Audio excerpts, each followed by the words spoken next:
조선 후기의 실학자 중에 연암 박지원이라는 분이 계십니다. 그분은 열하일기로 유명한 분입니다. 그분은 어려서 영조 시절에 속과에 장원급제를 했습니다. 비록 속과지만 장원급제를 했고, 그리고 그 글이 워낙 탁월한 문장이라서 그 글이 영조 임금에게까지 들어갔습니다. 임금이 그의 글을 보고 탁월하다 하면서 도승지에게 줍니다. 그리고 모든 대신들이 함께 돌려보라고 명령했습니다. 신하들이 그 글을 본 자마다 모두가 다 감탄합니다. 그리고 마음에 새겼습니다. 나중에 이분이 대과에 급제하면 내 사람으로 꼭 만들겠노라고 그렇게 결정했습니다.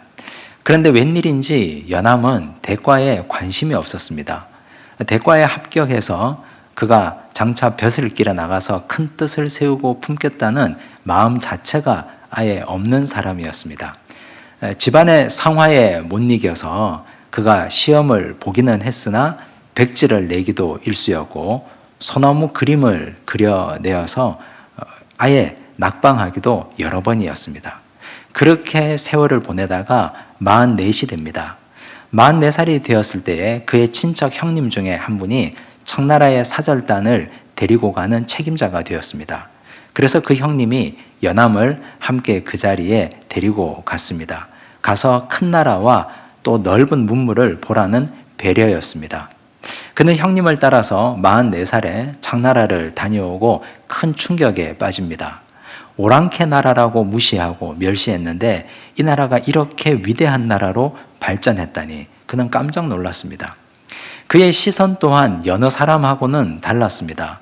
여느 사람들, 수많은 사람들은 청나라의 대궐과 또 있는 사람, 부자들이 사는 모습을 보았지만, 하지만 그는 평민들의 삶, 백성들의 삶을 봅니다. 그 백성들의 삶에서 그는 두 가지를 보았습니다. 하나는 깨어진 기와 조각으로 정원을 만들고 화단을 만드는 모습을 봅니다. 그리고 말이 길을 가면서 말이 배출한 말의 배설물을 가지고 축대를 견고하게 쌓아 올린 모습을 보았습니다. 그리고 이것이야말로 청나라의 저력이라고 평가합니다. 이것이 열하일기에 잘 나타나 있습니다. 그가 이것을 저력이라고 평가하는 이유는 이렇습니다.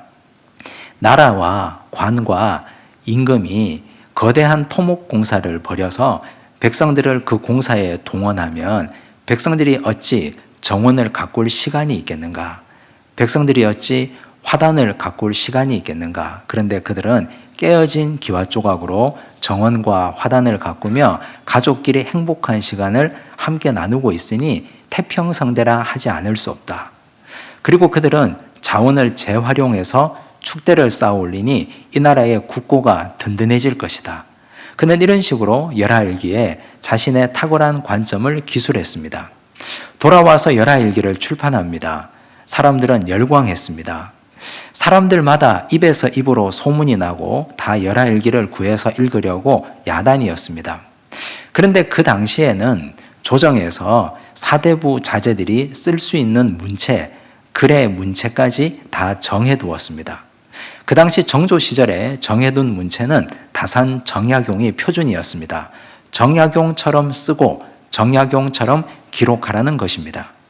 하지만 사람들은 정약용의 문체보다는 연암의 문체에 열광했습니다. 급기야 정조가 문체 반정을 지시합니다. 바로잡겠다는 뜻이었습니다. 지금까지 벼슬도 하지 않은 연암의 글을 사대부 자제들이 쓰는 건 옳지 못하다고 말했습니다. 하지만 임금이 아무리 말해도, 조정에서 아무리 문체를 정해 주어도 쓰지 않으면 그뿐입니다. 백성들은 모두가 다 은밀하게 더 깊이 자기만의 글쓰기의 세계에 빠져가는데 그 글의 표준이 바로 연암이었습니다. 이것이 권위입니다. 사람들이 쓰지 않으면 권위가 생기지 않습니다. 사람들이 따르지 않으면 그 어떤 권위도 생겨나지 않습니다. 아무리 나라에서 표준을 정해두어도 쓰지 않으면 그뿐입니다. 하나님 나라의 권위는 어떻게 생겨나는 것일까요? 하나님 나라의 권위는 먼저 위로부터 하나님이 인정해 주셔야 됩니다. 하나님이 옳다 하고 하나님께서 말씀을 주셔야 그때 권위가 생겨나는 것입니다. 하나님이 인정하신 권위에는 반드시 영적인 사람들이 따르게 되어 있습니다. 사람들이 그 권위를 인정하고 따르고 순종하면서 그 권위는 확정되고 완성되어 갑니다. 오늘 읽은 말씀은 권위에 대한 말씀입니다. 우리가 이 말씀을 통해서 나는 과연 하늘로부터 받은 권위 있는 자인가? 아니면 권위적인 사람인가? 우리 자신을 깊이 묵상하고 돌아보는 은혜의 시간 되시기를 바랍니다. 예수님께서 성전을 정화하신 이후에 며칠 시간이 지났습니다. 그리고 예수님은 제자들과 함께 성전 이곳저곳을 둘러보십니다. 과연 성전이 이제 제대로 되어져 가는가? 성전이 제대로 하나님의 뜻대로 새로워져 가는가? 예수님께서는 제자들과 함께 성전을 둘러보십니다. 그런데 그러던 중에 한 일단의 무리들을 만납니다. 그 일단의 무리는 다른 사람들이 아니라 종교 권력과 종교 지도자들이었습니다. 그들은 대제사장들, 서기관들, 율법학자들, 바리새인들이 길 가다가 성전 안에서 예수님과 마주칩니다. 그들은 길고 긴 회의를 마친 후였습니다. 예수를 죽이겠다고 결론 지어놓고 죽일 방법을 찾았습니다. 오랜 회의 끝에 그들은 예수를 이렇게 죽이겠다고 결정하고 나오는 길이었습니다. 그들의 일행과 예수님의 일행이 마주치자 그들이 분노한 목소리로 예수님께 한 가지 질문을 던집니다. 28절을 보십시오. 함께 읽습니다. 이르되 무슨 권위로 이런 일을 하느냐? 누가 이런 일할 권위를 주었느냐? 무슨 권위로 이런 일을 하느냐? 이런 일이란 성전을 뒤집어 놓고 성전을 정화한 일을 말하는 것입니다. 네가 과연 성전을 쑥대밭으로 만들었는데 그 권위가 어디에서부터 나온 것이냐? 누구 허락을 받고 이런 일을 하느냐? 하는 질문이었습니다. 유대인들에게는 최고 의결기관이 있었는데 그 기관은 사내들인 공회입니다. 유대인의 최고 의결기관입니다. 모든 일을 거기에서 다 결정합니다. 성전에서 짐승을 사고 파는 것, 성전에서 돈을 바꾸는 것도 사내들인 공회에서 결정한 일이었습니다. 그런데 네가 공회에서 결정한 일을 뒤집다니 도대체 너는 무슨 권위로 이런 일을 하는 것이냐? 공회원들보다 네가 더 높으냐? 하는 질문입니다. 적반하장이 아닐 수 없습니다. 하나님의 아들 예수 그리스도께서 하신 일입니다. 하나님의 성전을 그 아들께서 새롭게 하시고 정화하시고 바르게 하겠다는데 이들이 시비를 걸고 있습니다. 물론 예수가 누군지 모르고 하는 말입니다. 예수님은 이들의 질문에 대해서 대답할 가치를 찾지 못합니다. 내가 무슨 권위로 이런 일을 하는지 그 권위의 출처를 말하기를 예수님은 불편해 하십니다. 오히려 주님께서는 질문에 대해서 또 다른 질문으로 응수하셨습니다. 예수님이 이렇게 되물어 보십니다. 30절을 보십시오. 함께 읽습니다. 요한의 세례가 하늘로부터냐 사람으로부터냐 내게 대답하라. 갑자기 예수님께서 요한을 덜먹이십니다. 세례 요한입니다. 요한이 세례를 베푼 것이 과연 하늘로부터 임한 것이냐 아니면 사람으로부터 온 것이냐 이 질문이었습니다. 세례 요한이 어떤 사람입니까? 세례 요한은 예수님보다 6개월 먼저 오신 분이고 예수님의 친족입니다. 세례 요한의 집안을 살펴보면 입이 쩍 벌어집니다. 세례 요한의 아버지는 사가랴였는데 그가 제사장 반열 중에 한 반열인 아비야 계열의 자손이었고 직업이 제사장이었습니다. 혈통이 제사장 가문이었습니다. 또 어머니는 어떻습니까? 세례 요한의 어머니는 엘리사벳이었는데 엘리사벳의 뿌리를 올라가 보면 대제사장 아론을 만납니다. 대제사장 아론이 세례 요한의 어머니 엘리사벳의 조상이었습니다. 어머니와 아버지의 뿌리가 대제사장, 제사장과 다 있습니다. 그는 그러므로 가만히 있기만 하면 제사장이 될 사람입니다. 그것도 한 걸음 더 나아가서 가만히 있으면 대제사장의 1번 후보였습니다. 손색이 없는 사람이었습니다. 이렇게 뿌리부터 집안부터 훌륭한 사람이 그 자리를 박차고 나옵니다. 종교적 카르텔의 자리에 매여 있지 않겠다. 박차고 나왔습니다. 빈들로 가버렸습니다. 세례 요한이 빈들로 가버린 이후에 그때 그 당시에 정치 권력이 어떠했는지를 누가는 이렇게 말합니다. 누가복음 3장 1절과 2절입니다. 함께 읽습니다. 디베리오 황제가 통치한 지 15해 곧 본디오 빌라도가 유대의 총독으로 헤롯이 갈릴리의 분봉왕으로 그 동생 빌립이 이두레와 드라고니 지방의 분봉왕으로 루사니아가 아빌레네의 분봉왕으로 안나스와 가야바가 대제사장으로 있을 때에 하나님의 말씀이 빈들에서 사가랴의 아들 요한에게 임한지라. 복잡한 말씀이, 복잡한 지명과 이름이 나열되고 있는데 단순합니다. 서열대로 정리되어 있습니다. 제일 위에는 로마 황제가 있습니다. 그 아래에는 빌라도가 있습니다. 또 그 아래에는 헤롯이 있습니다. 그리고 또 그 아래에는 헤롯에게 무릎 꿇고 헤롯에게 권력을 탐하고 있는 유대 종교 지도자들이 놓여 있습니다. 꼭대기에 황제, 그 아래 총독, 그 아래 분봉왕 헤롯, 그 아래 종교 지도자들. 이런 사람들이 서열을 쫓아서 그 자리에서 손을 비비고 아부하고 있습니다. 어떤 사람은 총독의 관저에 가서 금덩이를 가져다 주고 관직을 얻어옵니다. 어떤 사람은 헤롯에게 가서 돈보따리를 가져다 주고 관직을 얻어옵니다. 그런 것이 그 당시의 현실이었습니다. 거기에 어떤 권위도 존재하지 않습니다. 그런데 세례 요한은 빈들로 갔습니다. 놀라운 일은 그 빈들에 하나님의 말씀이 임했다는 것입니다. 하나님의 말씀이 임하는 그 자리가 권위의 자리입니다. 그 자리가 권능의 자리입니다. 하나님의 말씀이 임하는 그 자리에 하나님의 능력과 역사하심이 일어나기 때문에 세례 요한이 빈들에 갔다 할지라도 그 자리에 하나님의 말씀이 임하면 그 자리가 바로 권능 있는 자리, 권위의 자리가 되는 것입니다. 세례 요한은 썩어 빠진 정치 권력과 종교 권력의 자리에서 손을 비비며 돈을 갖다 바치며 대제사장 자리를 탐할 생각이 추호도 없었습니다. 그래서 그는 빈들로 갔고 그 자리에 하나님의 말씀이 임했습니다. 그런데 우리가 여기서 한 가지 더 궁금해야 하는 것은 세례 요한 혼자 있는데 하나님의 말씀이 임하면 무엇하겠습니까? 들을 사람이 없는데. 더 놀라운 사실은 들을 사람이 자기 발로 걸어서 찾아왔다는 사실입니다. 누가복음 3장 7절을 보시면 이렇게 기록되어 있습니다. 함께 읽습니다. 요한이 세례받으러 나오는 무리에게 이르되 독사의 자식들아 누가 너희에게 일러 장차 올 진노를 피하라 하더냐. 사람들은 세례 요한이 있는 빈들까지 수소문해서 물어서 그 자리까지 찾아 나왔습니다. 놀라운 일이 아닐 수 없습니다.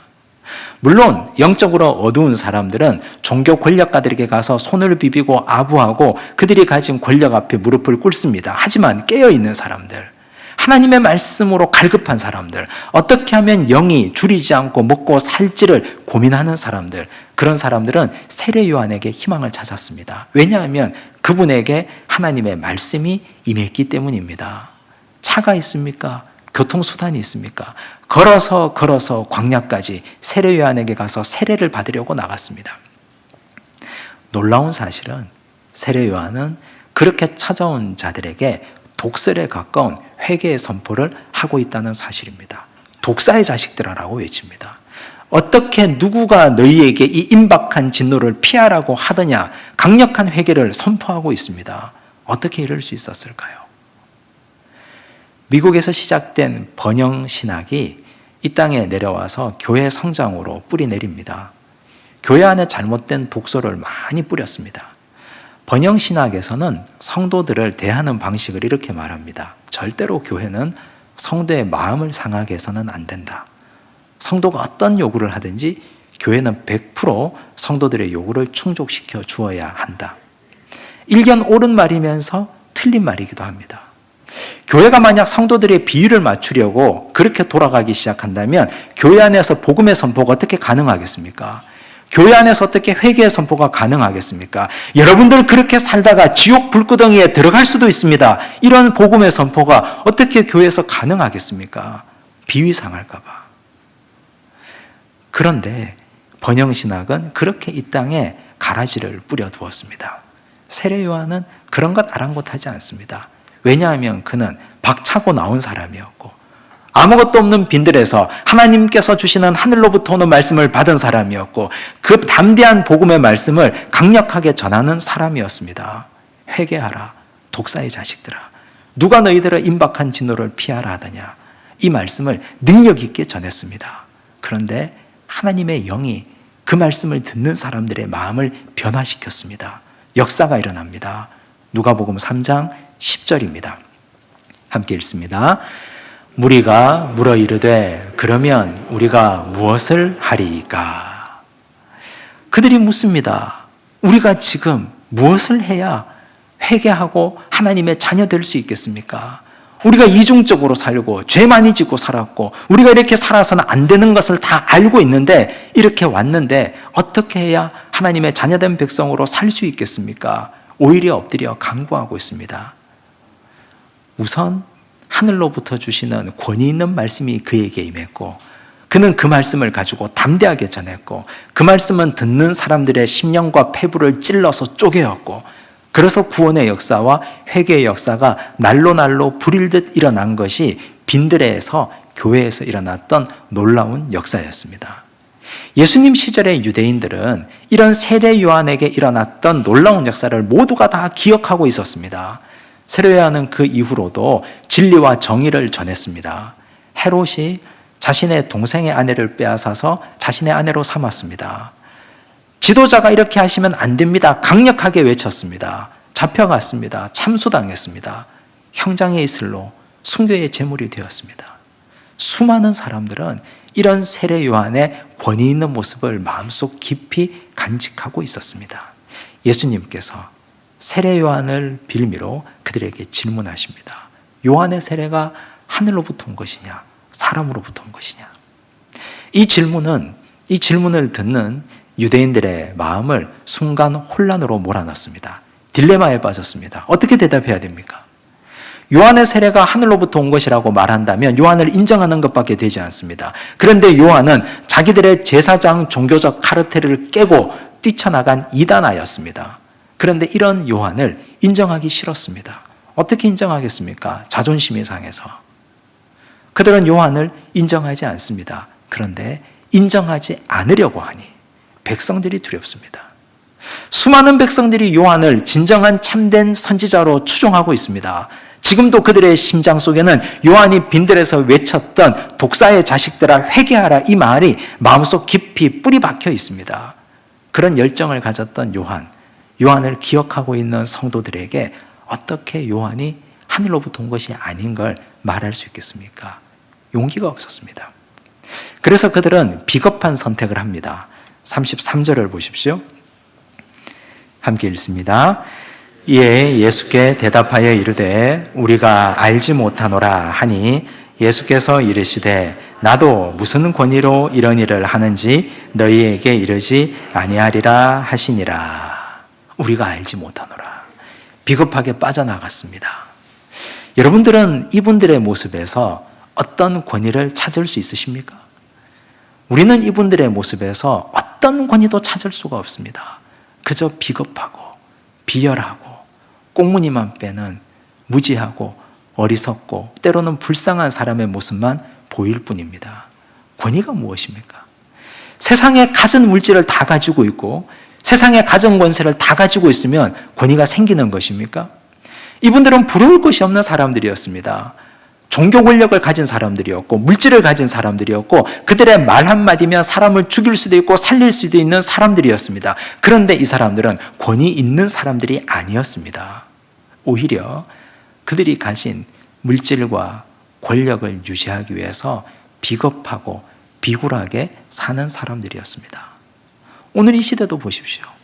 지금 내가 가지고 있는 물질을 유지하기 위해서 나의 자리를 유지하고 지키기 위해서 사람들이 얼마나 비겁하게 살고 있는지, 사람들이 얼마나 신앙 양심을 속이고 살고 있는지, 우리는 얼마나 하루에도 몇 번씩 예수 그리스도를 팔아먹고 살고 있는지, 내가 가지고 누리고 있는 것들 때문에 오히려 그것 때문에 하나님을 욕되게 하고 살고 있는 사람들이 온 세상 사방에 널려 있습니다. 우리는 그런 사람들이 되어서는 안 될 것입니다. 권위는 거기에서 나오는 것이 아닙니다. 물질에게서 권위가 나오는 것이 아니고 권력에서 권위가 나오는 것이 아니고 하나님께서 위로부터 주시는 말씀, 그 말씀을 붙들고 사는 자로부터 권위가 나오는 것입니다. 이 말씀을 전하고 이 말씀을 선포하면 하나님께서 능력 주시고 말씀 듣는 사람의 심장과 폐부를 찔러서 능력이 역사하게 하실 것입니다. 예수님 시절보다 훨씬 더 위로, 구약 시절 저기 위로 올라가면 사사시대를 만납니다. 하나님께서 이스라엘 백성들을 출애굽시키고 가나안 땅을 주셨습니다. 가나안 땅을 12지파에게 다 나눠 주십니다. 그리고 그 12지파에게 가나안 땅에서 정착하고 살게 하십니다. 레위인들을 세웠습니다. 12지파의 땅으로 다 흩어주셨습니다. 그들에게 사명을 주셨습니다. 너희들은 각 지파에 가서 각 지파 백성들에게 말씀을 전하라. 그들에게 예배를 알려주라. 그들에게 영적인 분별력을 가르쳐주라. 레위인들에게 사명을 주셨습니다. 레위인은 사명받은 사람들이었습니다. 그런데 그들은 사사시대 그 이전에 사명을 잃어버렸습니다. 자신들의 삶의 자리를 이탈합니다. 더 많은 돈을 위해서. 더 많은 물질을 준다고 하는 곳으로 가정을 따라 지파를 따라 이동하기 시작했습니다.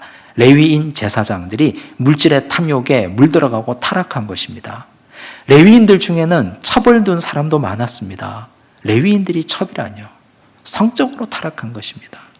물질적으로 타락하고 성적으로 타락하니 하나님께서 그들에게 영을 거두어 가십니다.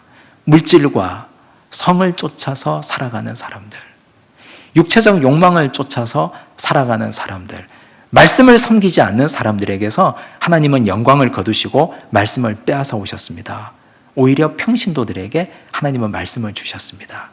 왼손잡이 에훗, 오른손을 못 쓰는 장애인입니다. 왼손잡이였습니다. 그에게 하나님께서 풍성한 말씀을 주셨습니다. 말씀 받은 그가 이스라엘을 토탄에서 건져내는 사사가 됩니다. 소모는 막대기로 블레셋 사람 600명을 때려 죽인 삼갈 농부였습니다. 그에게 하나님의 말씀이 풍성히 임하니 그가 사사가 됩니다. 여사사 드보라, 여인이었습니다. 사람들이 인정하지 않는 한 여인이었습니다. 그녀에게 하나님의 말씀이 임하니 이스라엘 백성들을 인도하는 훌륭한 영적 지도자가 됩니다. 소심한 기드온, 기생의 아들 입다, 이 모든 사람들이 그 당시 하나님께서 말씀을 거두어 가시고 평신도들에게 말씀을 주셔서 이스라엘을 건져내고 구원하게 하신 말씀 받은 영웅들이었습니다. 오늘 이 시대 우린 말씀 받은 사람들입니까? 우리는 권위 있는 사람인가? 나는 과연 권위 있는 사람인지 우리 자신을 깊이 살펴보셔야 됩니다. 교회 안에서 권위는 어디로부터 오는 것이라고 생각하십니까? 직분이 권위를 준다고 생각하십니까? 그럴 수도 있지만 그렇지 않을 수도 있습니다. 교회 오래 다닌 것이 교회 안의 권위로 주장할 수 있다고 생각하십니까? 그럴 수도 있지만 그렇지 않을 수도 있습니다. 교회 헌금 많이 하면 권위가 생긴다고 생각하십니까? 그렇지 않습니다. 권위는 하나님의 말씀을 받고 전하는 사람으로 권위가 생겨나는 것입니다. 하나님의 말씀을 받아서 그 말씀을 마음에 새기고 그 말씀을 먹이고 그 말씀으로 섬기고 그 말씀대로 살아가는 자, 그분에게 권위가 임할 것입니다. 성도들 중에 갈등이 있고 고민이 있을 때 누구를 찾아가겠습니까? 권위 있는 말씀 받은 자를 찾아가지 않겠습니까? 직분을 가지고 교회 오래 다닌 연수를 가지고 권위 있는 말씀이 아닌 여타의 것으로 권위를 주장하는 사람을 우리는 권위적인 사람이라고 말합니다. 그 당시 유대 종교 권력가들, 물질을 가지고 권력을 가지고 있었지만 그들은 권위 있는 사람이 아니라 권위적인 사람들이었습니다. 권위적인 사람들 앞에 가서 사람들은 그저 엎드리고 숙이는 척합니다. 하지만 마음속 깊이 존경하지 않습니다. 따르지 않습니다. 결정적인 순간에 따라가서 그분에게 무릎 꿇고 상담하지 않습니다. 내가 어떻게 행동해야 할까요? 물어보지 않습니다. 권위가 없기 때문입니다. 껍데기만 있기 때문입니다. 여러분들 우리 가정에서 부모로서 살아가면서 권위 있는 부모가 되기 위해서는 하나님의 말씀을 받아야 됩니다. 하늘로부터 주시는 말씀이 충만해서 빈들에서 세례 요한이 말씀을 받은 것처럼 예수님께서 항상 하나님의 말씀으로 백성들을 가르쳤던 것처럼 우리가 하나님의 말씀을 받고 전하고 가르치는 백성이 되셔야 됩니다. 교회는 어떤 교회가 권위 있는 교회입니까? 세상의 교회들을 보면 권위적인 교회는 엄청나게 많습니다. 건물이 권위적입니다. 어마어마한 건물입니다. 대단한 평수를 자랑합니다. 그런데 그 교회가 말씀대로 행하는 교회가 아니라면 권위 있는 교회가 될 수 없습니다. 교회가 권위가 있으려면 하나님의 말씀을 있는 그대로 받고 전하는 교회가 되어야 합니다. 우리는 각자가 다 교회로서 성장하고 자라가는 사람들인데 우리 모두가 하나님의 말씀을 전하는 공동체가 되어야 우리 교회가 권위 있는 교회가 될 것입니다. 세례 요한처럼 예수님처럼 하나님의 백성 모두인 우리가 하늘로부터 주시는 말씀을 받아 전하는 권위 있는 주의 백성으로 살아가시기를 바랍니다. 기도하겠습니다. 하나님 아버지 감사합니다. 세상은 권위적인 사람들 앞에 가서 엎드립니다. 그러나 그 당시 유대 종교 권력가들, 많은 것들을 가진 사람들이지만 그들은 위로부터 주시는 말씀을 받지 못했기에 권위 있는 사람이 아니었습니다. 주여, 오늘 우리가 하나님의 말씀을 마음에 새기고 말씀 받아서 행하는 자들이 되기를 원합니다. 그리하여 우리가 권위적인 사람의 틀을 깨고 권위 있는 백성으로 서게 하여 주시옵소서. 모든 말씀 예수님 이름으로 기도드리옵나이다. 아멘.